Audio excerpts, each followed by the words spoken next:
Today, let's talk about how God sometimes guides us by hindrance. You'll see what I mean when I read to you from Acts chapter 16, verses 6, 7, and 8, where we read this.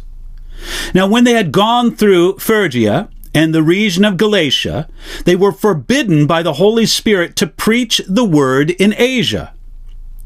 After they had come to Mysia, then they tried to go to Bithynia, but the Spirit did not permit them. So passing by Mysia, they came down to Troas. The names of these ancient places sound strange and distant to us. Phrygia and Galatia, Mysia, Bithynia, and then finally Troas. Yet these were real communities with real people who in some ways lived a lot like we do. Paul was concerned to preach the gospel and plant churches wherever he could. But the problem was that there seemed to be too many places. How would Paul know where to go and to do his work for Jesus?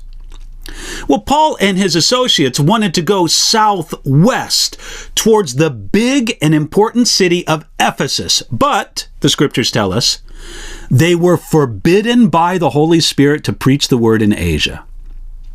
We note with interest that the Spirit forbade Paul to do something that we normally think of as good, preaching and planting churches among those who received the gospel.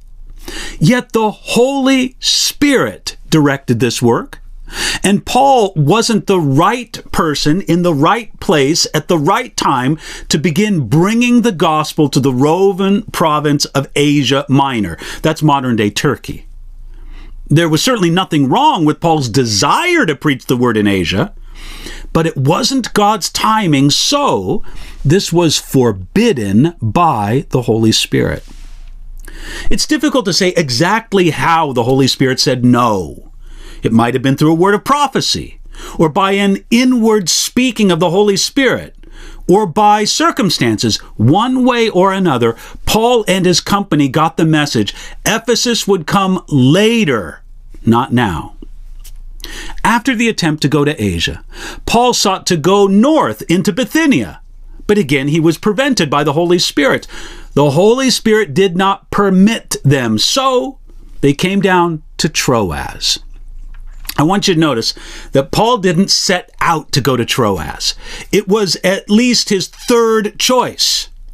But it was the Holy Spirit's plan to lead him there. And Paul was beautifully responsive to the Holy Spirit. He was willing to lay down his will and his plans for the direction that the Holy Spirit brings. In all of this, Paul was guided by hindrance. The Holy Spirit often guides as much by closing doors as he does by the opening of doors. David Livingstone wanted to go to China, but God sent him to Africa. William Carey wanted to go to Polynesia, but God sent him to India. Adoniram Judson wanted to go to India, and he did, but God guided him to Burma.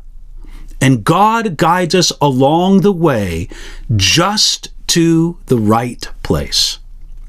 Now, right now, do you face a hindrance or an obstacle? Ask God for the wisdom to understand if this is an attack from the enemy, or maybe it's true guidance from the Holy Spirit. Sometimes God gives guidance through hindrance. May we be responsive to the leading of the Holy Spirit and be responsive to it today.